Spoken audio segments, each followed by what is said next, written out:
Bismillahirrahmanirrahim. Assalamualaikum warahmatullahi wabarakatuh. Innal hamdalillah nahmaduhu wa nasta'inuhu wa nastaghfiruh wa na'udzu billahi min shururi anfusina wa sayyiati a'malina. May yahdihillahu fahuwal muhtadi wa may yudlilhu falan tajida lahu waliyyan mursyida.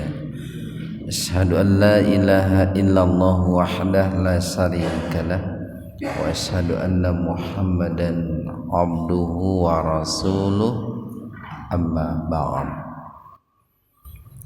Hadirin ikhwatu iman jemaah Majelis Tafsir Iliyin, mudah-mudahan Allah Rabbul Ghafur wa Rabbus Syakur senantiasa memberikan hidayah dan maghfirahnya untuk kita semua. Ikhwatu iman arsalakumullah, kajian tafsir pada kesempatan ini membahas surat Al-Maidah ayat 65 halaman 119. Al-Maidah ayat 65. Kita bahas tajwidnya dulu. Walau mad lain, ada waw sukun yang didahului oleh fathah.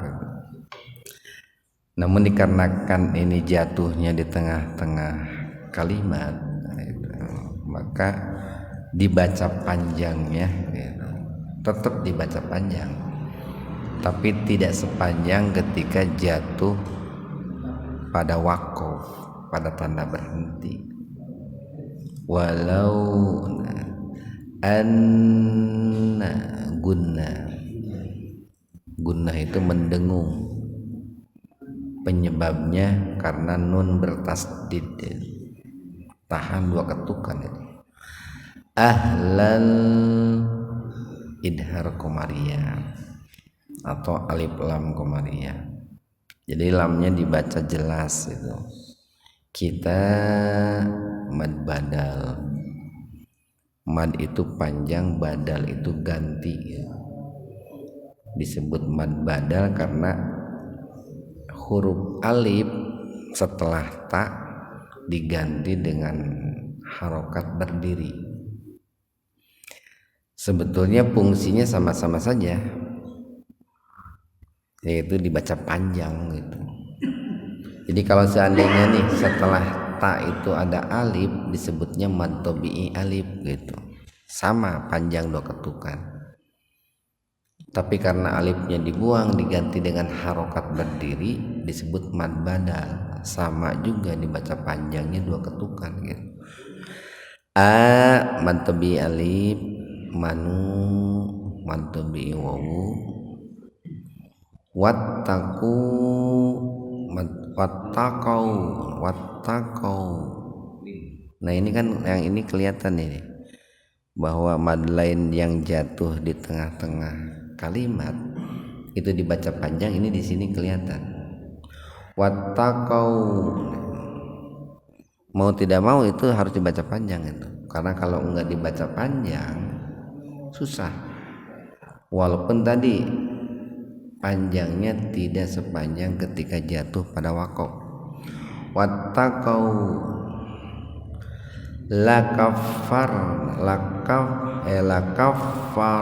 lakafar tafhim, ro-nya itu dibaca tebal karena sebelum ro ada harokat berdiri, ada harokat fathah gitu.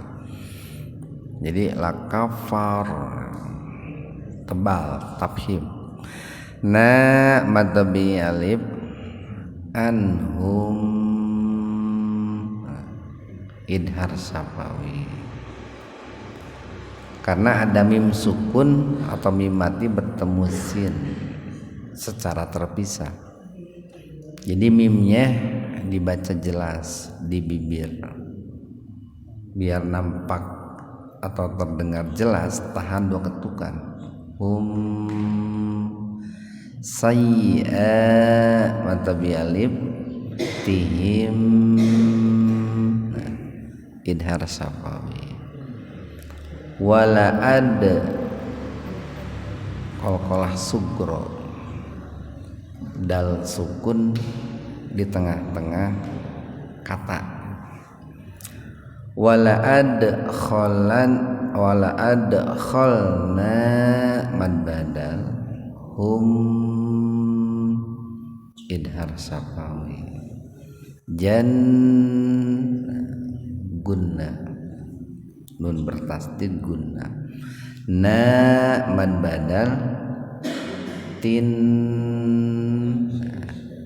idgham samsiyah gunnah atau alif lam samsiyah gunnah. Karena setelah lam secara kenyataan itu nun, maka langsung alif lam samsiyah gunnah dimasukkan ke huruf setelah lam dengan mendengung. Lamnya jangan dinampakkan gitu, jangan dinampakkan. Naim mad arid lisukun, karena ada mad tabi'iyah jatuh pada waqaf, pada tanda berhenti. Dibacanya lebih panjang dari mad tabi'i, itu bisa 4 sampai 6 ketukan. Ikhwanu fiddin arsadakumullah. Di dalam ayat ini nih, Allah Subhanahu wa taala memberikan sebuah pernyataan yang sebetulnya ini merupakan pernyataan yang sifatnya kabar gembira bagi orang-orang ahlul kitab Yahudi dan Nasrani. Terlebih khusus nih, ini kalau ditujukan kepada kita, ini kabar gembira yang sangat luar biasa. Dan ini merupakan sebuah bukti nyata bahwa Allah itu zat yang maha dermawan, yang maha dermawan. Karena yang namanya dermawan, orang atau seseorang disebut dermawan gitu. Atau Allah dikatakan zat yang maha dermawan. Kalau dikatakan dermawan itu tidak mesti yang diberikannya itu materi gitu.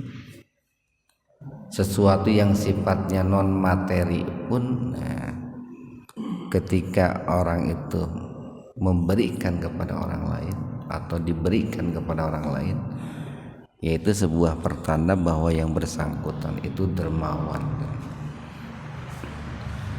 Suka ada yang gini kan, kita sering dengar, ada orang ditanya gitu, lalu dia tidak ngomong, jaman teh mani pelit-pelit teuing gitu. Kan bahasa mah teu meuli cenah gitu.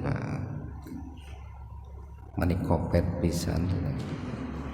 Aya jalma camrut wae gini. Jalma teh cenah mani camrut wae. Atuh seuri-seuri da seuri mah teu kudu meuli. Gitu, Pak. Nah, jadi yang namanya dermawan itu tidak mesti dengan materi. Kita menyampaikan ilmu dengan ikhlas itu kan sedekah. Sedekah itu ciri dari dermawan. Kita membantu orang dengan ikhlas, nah, itu pun sedekah, cirinya dermawan.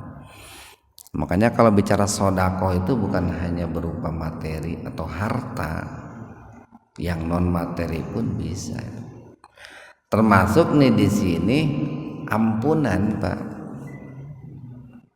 Maaf gitu ya, ampunan Allah yang Allah sebetulnya tawarkan kepada ahlul kitab, ya, terlebih khusus kalau ditujukan kepada kita umat Islam, itu suatu bukti bahwa Allah itu maha dermawan gitu. Jadi Allah itu pasti Nah, akan mengampuni mereka ahlul kitab dengan syarat, nah gitu Pak, dengan syarat. Jadi walau seandainya anna bahwasanya ahlul kitab, seandainya orang-orang ahlul kitab baik Yahudi ataupun Nasrani amanu beriman, wattaqau dan bertakwa. Seandainya orang-orang ahlul kitab itu beriman dan bertakwa, apa janji Allah, jaminan Allah untuk mereka? La kaffarna. Nah, ini ada lam taukid ini Pak nih. Lam yang berfungsi untuk memberikan penegasan. La sungguh pasti. Kafarna kata Allah itu, kami akan mengcover, kami akan menutupi gitu Pak. Kami akan menutupi, tidak akan menampakkan, tidak akan memperlihatkan gitu. Atau makna sederhananya, kami akan mengampuni anhum dari mereka itu sayyiatihim, kesalahan-kesalahan mereka, dosa-dosa mereka. Ini janji Allah yang pertama nih untuk ahlul kitab nih. Jadi Allah akan mengampuni mereka, syaratnya itu iman dan takwa gitu. Makanya nih ketika orang-orang ahlul kitab Yahudi dan Nasrani,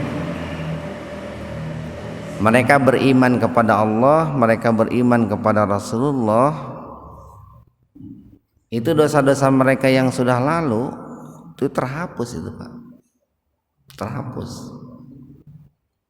Kayak beginilah contohnya, dulu itu kan sahabat Umar bin Khattab itu, beliau kan pernah hidup di zaman jahiliyah gitu.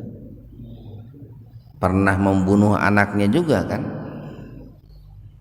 Umar bin Khattab itu. Nah, tetapi dengan beliau masuk Islam, nah, dosa-dosanya di masa lalu diampuni oleh Allah sebelum masuk Islam itu. Nah, ini kan sebuah kenikmatan yang sangat luar biasa yang Allah tawarkan, yang Allah berikan, dan sebagai bukti bahwa Allah itu Maha Dermawan Pak. Jadi kalau orang-orang yang dahulunya bukan muslim Pak, lalu mereka kemudian masuk Islam, itu ibarat orang yang dahulunya nih Pak, dari awalnya gila. Ketika gila itu banyak berbuat dosa Pak. Mungkin dia pernah mencuri ketika gila gitu ya. Ada orang yang ketika gila itu mencuri, tara puasa, tara sholat tuh. Lalu setelah usia 40 tahun katakanlah orang gila itu sadar dan dia menjadi seorang muslim, itu kesalahan-kesalahan, dosa-dosanya di masa gila itu hilang dengan sendirinya Pak. Tidak dicatat, itu diampuni oleh Allah, diampuni. Sanajan pernah mau semiliar gitu Pak. Kayak orang gila nyolong mobil dalapan, teka panggih kita ke polisi. Umur 40 tahun asup Islam, syahadat, diampuni itu dosa nyolong mobil dalapan teh.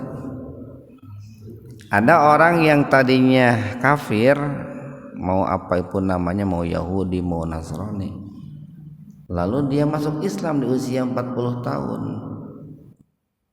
maka dosa-dosanya di masa jahiliyah pada saat dia Yahudi Nasrani diampuni oleh Allah. Itu janji yang pertama tuh, dari Allah. Yang kedua, wala adkhalnahum. Ini pakai lam juga, lam taukid nih. Wa dan la, sungguh pasti. Adkhalna, nanya itu kami ini Pak. Kami akan masukkan hum, mereka, jannatin na'im, ke dalam surga-surga yang penuh dengan berbagai macam kenikmatan, ke dalam surga yang nikmatnya itu sangat sempurna gitu. Ke dalam surga yang kenikmatannya itu tidak menyisakan sedikit pun kesengsaraan, kecemasan, ketakutan, kekhawatiran itu. Jannatun Naim ini salah satu asma surga, salah satu nama surga Pak. Jannatun Naim itu. Ayat berikutnya nih, walau seandainya dan seandainya annahum, mereka orang-orang ahlul kitab, aqamu, mendirikan, menegakkan atau menerapkan lah, ini kan kaitannya dengan kitab suci nih Pak. Seandainya orang-orang ahlul kitab itu menerapkan at-taurata, ajaran Taurat, wal Injil, dan ajaran Injil. Ini kalau Taurat berarti ditujukannya kepada orang Yahudi ya, ahlul kitabnya itu. Kalau Injil berarti ahlul kitab yang dimaksud adalah Nasrani. Wama, dan juga ini kata akomunya ngikut Pak nih. Kalau di bahasa kita kan begini, wa aqamu ma unzila, gitu. Dan mereka menerapkan apa yang diturunkan ilaihim, kepada mereka, mir rabbihim, dari Rabb mereka. Maksudnya nih, apa yang diturunkan di sini maksudnya adalah Al-Qur'an Pak. Jadi ilustrasinya begini nih, seandainya ada orang Yahudi, ada orang Nasrani, sebelum datangnya Nabi Muhammad, sebelum diutus Nabi Muhammad membawa Al-Quran, orang Yahudi tadi menerapkan ajaran Taurat, orang Nasrani tadi menerapkan ajaran Injil. Tapi setelahnya mereka ketemu dengan Nabi Muhammad yang membawa Al-Quran, lalu mereka pun mengimani Al-Quran. Dulu mereka tidak mengimani Al-Quran, kan Al-Qurannya belum diturunkan, belum Nabi Muhammad belum diutus. Tapi setelah Nabi Muhammad diutus, mereka mengimani Al-Quran gitu. Kan pernah kita katakan nih, orang Yahudi mereka boleh beriman kepada Taurat selama kitab Injil belum diturunkan kepada Nabi Isa. Setelah kitab Injil datang, tinggalkan Taurat Pak. Orang Nasrani boleh beriman kepada Injil sebelum Al-Quran turun. Ketika Quran turun, Injil tinggalkan. Nah begitu. Nggak jauh beda lah begini Pak nih. Beberapa hari yang lalu kita ganti presiden.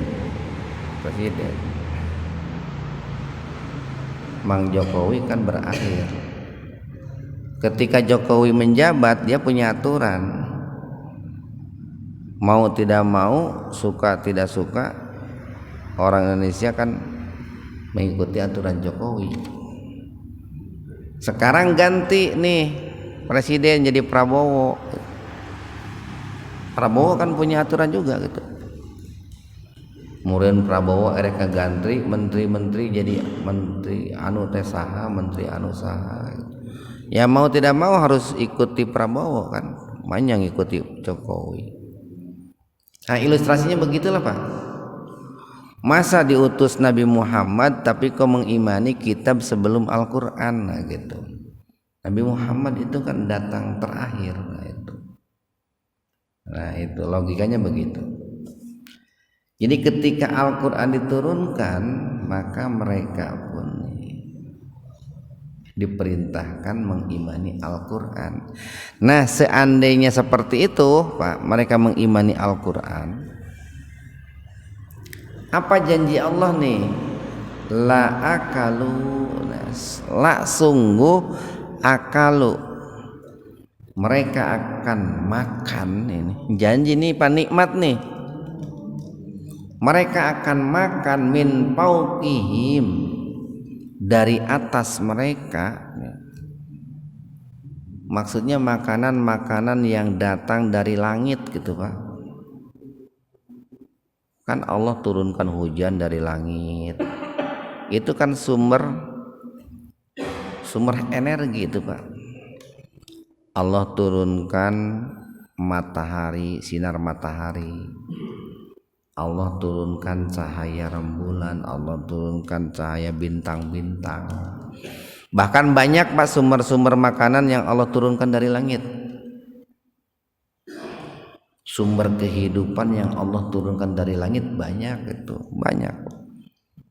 Bukan hanya matahari, bulan, bintang, hujan, bukan. Besi itu Pak, besi makhluk langit itu, bukan makhluk bumi, bukan besi itu, makhluk langit. Makanya Al-Quran mengatakan wa anzalnal hadid, dan kami turunkan besi gitu. Berarti besi itu bukan dari bawah, dari atas itu Pak. Redaksinya itu sama ketika Allah bicara tentang dan kami turunkan hujan, kami turunkan besi.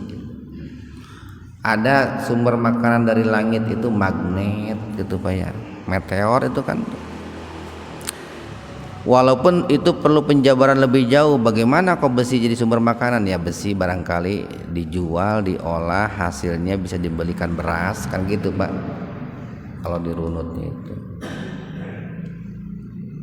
Yang kedua wa min tahti, wa dan min dari tahti, bawah, arjulihim, kaki mereka.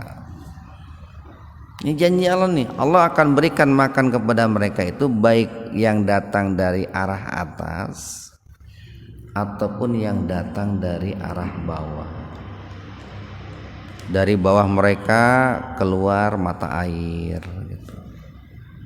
Dari bawah mereka atau dari bumi lah Pak, itu kan keluar tanaman, tumbuhan, pepohonan, sayur-sayuran. Atau di bumi itu kan ada lautan, di situ ada berbagai macam varian ikan gitu Pak. Jenis-jenis ikan, macam-macam ikan. Itu kan makanan itu. Syaratnya apa tuh Pak? Ini janji Allah nih. Dan ini kalau ditujukan kepada kita nih umat Islam nih Pak. Seandainya kalian itu wahai umat Islam menerapkan ajaran Al-Quran gitu Pak, gitu cek bahasa kurang gitu ya, umat Islam lamun seug aranjeun teu nerapkeun ajaran Quran, maka pasti moal kalaparan gitu Pak. Pasti ku kami bakal dibere dahar nu datang nate sumberna ti langit jeung sumberna ti bumi Pak gitu. Nya kulantaran gitulah gitu Pak. Kulantaran mung nerapkeun ajaran Quran jadi we kitu tah. Loba nu sangsara, loba nu kalaparan, loba nu teu boga gawe gitu Pak. Geuning di ayat naon tah Pak? Walau anna ahlal qura amanu wattaqau la fatahna alaihim barakatim minas samai wal ar gitu.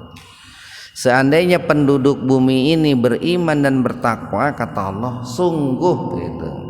Ini hampir mirip nih dengan ayat ini Pak nih. Sungguh kami akan bukakan pintu-pintu keberkahan baik yang datang dari langit ataupun yang datang dari bumi. Cuman sayang kata Allah itu begini, walakin kadzabu, cuman sayang kebanyakan kalian itu pendusta katanya. Fa'akhadnahum bima kanu yaksibun, maka kami binasakan dengan sebab perbuatan kalian. Pokok saya surat naon itu. Tapi insya Allah ayatnya yang saya baca barusan redaksinya benar gitu Pak. Nah ini kalau ditujukan kepada kita dan dibantu dengan ayat yang barusan saya baca, ya seperti itu Pak. Walaupun semula ini ditujukan kepada orang ahlul kitab Yahudi dan Nasrani, ini alangkah baiknya kalau ditujukan kepada kita. Jadi Allah pasti akan berikan makan, baik makanan itu bersumber dari langit, dari atas ataupun bersumber dari bumi. Minhum, nah ini respon nih Pak nih, atau realitas lah. Secara kenyataan nih orang-orang ahlul kitab itu minhum, di antara mereka ummatun muqtasidatun, adalah umat yang muktasid itu Pak. Umat yang muktasid. Muktasid di sini kan mesti ada yang menjadi standarnya nih. Jadi kalau muncul pertanyaan bagaimana sikap dan respon mereka terhadap kitab suci yang Allah turunkan, terhadap Taurat, terhadap Injil, terhadap Quran gitu Pak. Itu terbagi dua. Pertama ada yang ummatun muqtasidah gitu. Secara sederhana muqtasid itu pertengahan gitu, pertengahan. Jadi ummatun muqtasidatun kan di surat apa tuh? Jadi manusia itu kan terbagi tiga Pak. Sikap manusia terhadap kitab suci terbagi tiga. Pertama ada yang dolumun li nafsi, dia mendolimi dirinya sendiri, menolak dengan sepenuh jiwa raga terhadap ajaran kitab suci. Ada yang begitu Pak, dia ngaku muslim tapi menolak Quran gitu. Itu dolumun li nafsi. Yang kedua ada yang muktasid, pertengahan, tengah-tengah gitu. Tapi yang namanya muktasidah Pak, sebetulnya dia akan selamat nanti di akhirat dengan izin Allah, dengan syafaat Allah. Walaupun kloternya terakhir Pak. Kemarin tuh di hadis qudsi kita akan katakan ada orang-orang yang akan masuk surga yang sebelumnya mereka masuk neraka gitu kan. Jadi ketika para penduduk surga itu protes, ya Allah, kenapa sahabat-sahabat kami yang dulu sholat bareng, puasa bareng, haji bareng, kok nggak ada di surga gitu. Protesnya protes keras itu Pak. Disebutnya juga dalam hadis itu kan asadu, sangat keras protesnya. Lalu kata Allah itu silahkan cari dan keluarkan mereka-mereka dari dalam neraka selama mereka itu mentauhidkan Allah. Keluarkan tuh kan, setelah dikeluarkan lalu mereka dimasukkan ke sungai gitu Pak, dicuci di sungai. Kemarin tuh dalam hadis qudsi itu setelah dicuci kan warnanya itu kekuning-kuningan, terus bentuk tubuhnya, kulitnya itu ngarariut Pak, keriput gitu. Setelah itu mereka kata Allah silahkan kamu berjalan menuju surga. Kernuju ke surga tehnya nah pinuh surga teh, balik lagi ya Allah sudah penuh surganya katanya. Kata Allah balik deui jung ke surga, balik deui Ya Allah sudah penuh surganya, cek Allah teh balik deh jika itu tinggal itu surganya sudah penuh. Nah itu Nabi Muhammad ketika menyampaikan hadis itu sambil tertawa gitu ya. Dalam arti tertawa di sini tertawa senang gitu ya. Karena ada orang yang mentauhidkan Allah sekalipun dia berbuat banyak dosa, setelah masuk neraka akhirnya dia masuk surga juga. Nah, jadi muqtasidah itu sebetulnya mereka adalah kelompok yang selamat, Pak. Walaupun tadi masuk surganya itu kloter terakhir ini. Nah, di antara orang-orang Yahudi itu ada yang muqtasidah. Nah, mereka dikatakan muqtasidah karena tadi ketika mereka sebelum Nabi Muhammad diutus, sebelum Quran diturunkan, mereka berpegang teguh kalau orang Yahudi kepada Taurat, kalau orang Nasrani kepada Injil. Tapi setelah datang Quran mereka mengimani Al-Quran. Walaupun keimanannya itu tidak bagus-bagus teuing gitu, Pak. Kan disebutnya muqtasidah gitu, Pak. Wa kasirun dan kebanyakan minhum di antara mereka. Nah, jadi ayat, Pak. Jadi kalau disebut begini, kebanyakan mereka berarti ada sedikit sekian persen lah. Kebanyakan di antara ahlul kitab itu sa'a mayak malun, buruk ya, sangat buruk apa yang mereka kerjakan. Cuman ada di antara mereka itu yang baik, yang menerapkan ajaran kitab suci ada. Kita lanjutkan nih. Ya ayyuhar rasul, wahai Rasulullah. Di sini sekalipun menggunakan kata ya ayyuha bentuk plural jamak, tapi yang dimaksud adalah khitab ini, perkataan ini ditujukan kepada seorang nabi, seorang rasul, yaitu Nabi Muhammad. Ini dalam rangka menghormati kemuliaan Nabi Muhammad, Pak. Kan biasanya begini nih, ya ayyuhalladzina amanu, wahai sekalian orang beriman ya. Yang diserunya itu banyak biasanya, Pak. Ini yang diseru satu orang tetapi menggunakan ya ayyuha.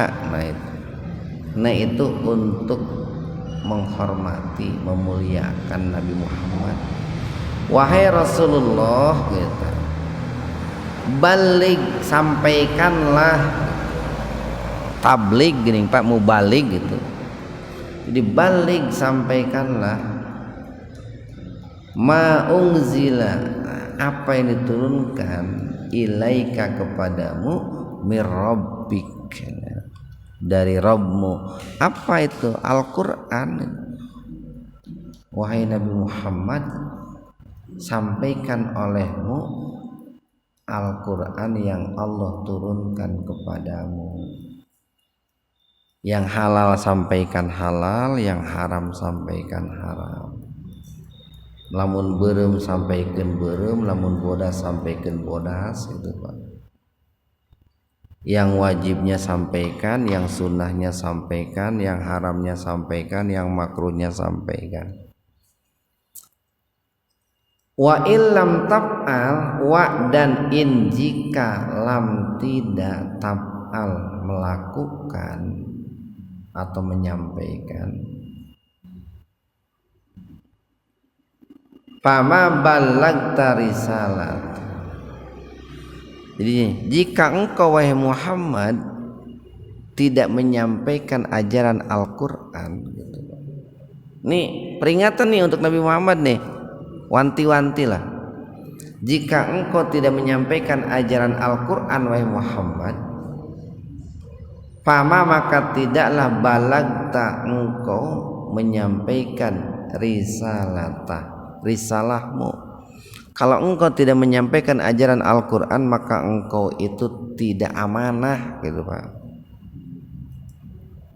Tidak amanah atau tidak tanggung jawab dengan tugasmu gitu Pak. Kan Rasulullah itu kalau diibaratkan itu utusan Allah, Pak. Jadi ibaratnya itu duta menjaman namanya. Jadi duta yang diutus oleh Allah untuk menyampaikan Al-Qur'an gitu, Pak. Nah, seandainya Nabi Muhammad tidak menyampaikan, itu ada sanksinya, engkau itu tidak amanah gitu. Tentu saja nih, Pak, menyampaikan Al-Qur'an itu berat Pak. Ini dalam hadis itu, orang menyampaikan ajaran Islam itu bagaikan memegang bara api itu, Pak. Bara api. Kata Rasulullah itu bagaikan memegang jamroh tuh, bara api. Kalau bara api itu ditinggalkan, maka bara api itu akan padam. Tapi kalau dipegang, maka akan semakin panas itu. Jadi dipegang panas gitu, Pak. Ditinggalkan parem. Sama nih, kita menyampaikan ajaran Islam, ajaran Al-Qur'an, semakin disampaikan semakin berat, Pak. Tantangannya itu, ujiannya semakin berat. Tapi kalau ajaran Islam ini kita tinggalkan karena kita tidak siap menghadapi tantangannya, maka ajaran Islam ini akan redup ini, Pak. Akan redup. Nah, maka Allah memberikan janji nih, kabar gembira. Tong sieun, jangan takut, jangan cemas gitu. Wallahu, dan Allah itu ya'simuka, akan menjagamu minan nas, daripada gangguan-gangguan manusia. Makanya Nabi Isa itu kan disebut maksum, Pak. Maksum.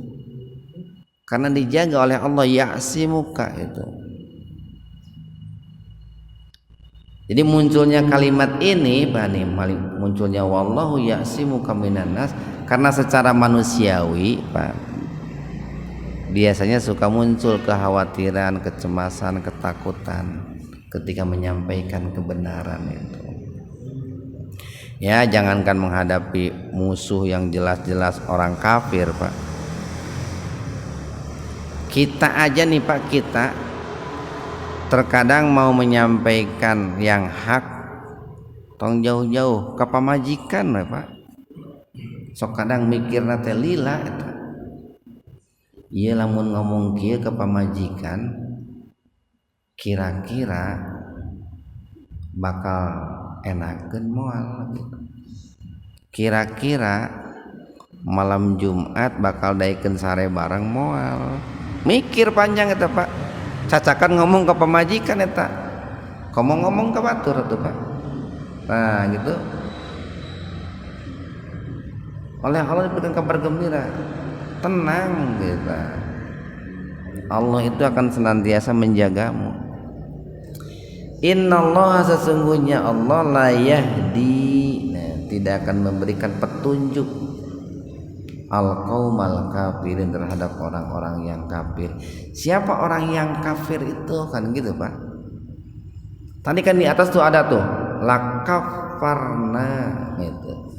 Orang yang kafir itu ya orang yang menolak ajaran kitab suci itu, Pak.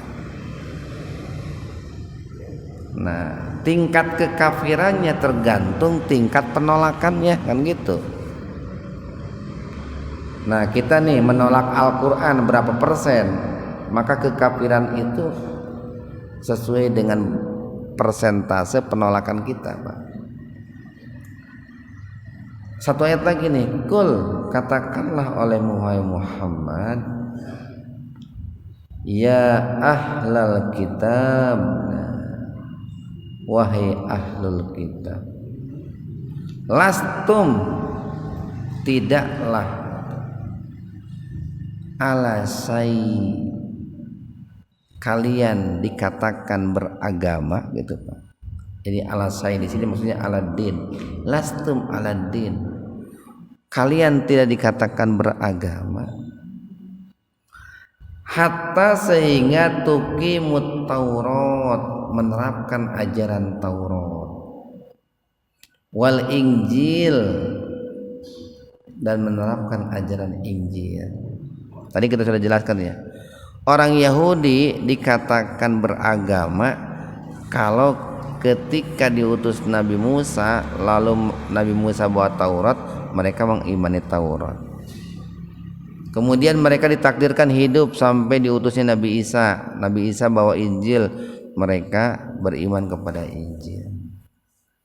Lalu kemudian mereka ketemu dengan Nabi Muhammad gitu ya.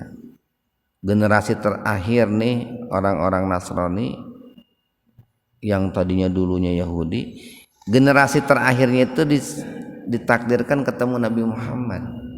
Mereka beriman kepada Al-Qur'an gitu. Nih, wa ma unzila ilaikum mir rabbikum, dan mereka menerapkan ajaran Al-Qur'an yang diturunkan kepadamu dari Rabbmu. Jadi baru dikatakan beriman, Pak nih, baru dikatakan beriman manakala orang Yahudi beriman kepada Taurat ketika Taurat itu diturunkan, beriman kepada Injil ketika Injil itu diturunkan, lalu beriman kepada Al-Qur'an ketika Qur'an itu diturunkan, baru dikatakan beragama itu, Pak. Sama kita pun umat Islam begitu. Kita umat Islam baru dikatakan beragama manakala mengimani ajaran Al-Qur'an, menerapkan ajaran Qur'an, Pak. Jadi wajib, Pak, menerapkan ajaran Qur'an itu wajib. Kan Al-Qur'an itu mengajarkan banyak persoalan, banyak hal, Pak. Dari mulai A sampai Z diajarkan ku Al-Qur'an carana teh kumaha. Diajarkan dina Islam. Asup WC doana naon kakina nu mana, asup masjid doana naon kakina nu mana, keluar masjid doana naon kakina di mana, asup ke pamajikan doana naon. Apal teh, Pak. Lamun teu apal kudu kawin deui ami apal eta, Pak. Jadi syaratnya dikatakan beragama itu kalau menerapkan ajaran kitab suci, Pak. Ngan sok aneh zaman kiwari banyak loba jelema ngaku Islam tapi embung nerapkeun ajaran Quran. Anehna teh di dieu, Pak. Wala yazidanna, dan sungguh akan menambah kasiron kebanyakan minhum di antara mereka. Menambah apa? Di ujung tuh, Pak, tuh menambahnya itu tugyanan wa kufron. Togut, Pak, tugyan itu kobut. Jadi cuman nih kata tugyannya disimpan di akhir, Pak. Cuman kalau mau diterjemahkan lebih mudah begitu. Kalian akan mendapati kebanyakan di antara mereka itu tugyan, melampaui batas, wa kufron, dan mengingkari. Mengingkari apa? Ma unzila ilaika mir rabbik. Kan kalau redaksi aslinya begini, wala yazidanna katsiran minhum ma unzila ilaika mir rabbika, baru tugyanan wa kufra.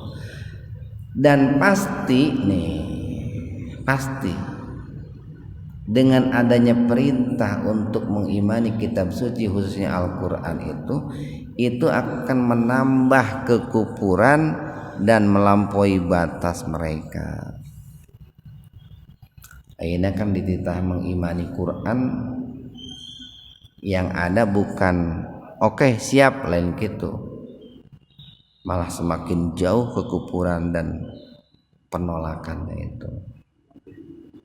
Diberi kabar gembira nih oleh Allah nih kepada Nabi Muhammad, kepada kita para penyampai Al-Quran, para pejuang Al-Quran. Falata, maka janganlah kamu putus asa alal qaumil kafirin, dalam menghadapi orang-orang kafir. Mudah-mudahan ada manfaatnya untuk kita semua. Subhanakallahumma wa bihamdika asyhadu an la ilaha illa anta astaghfiruka wa atubu ilaik. Assalamualaikum warahmatullahi wabarakatuh.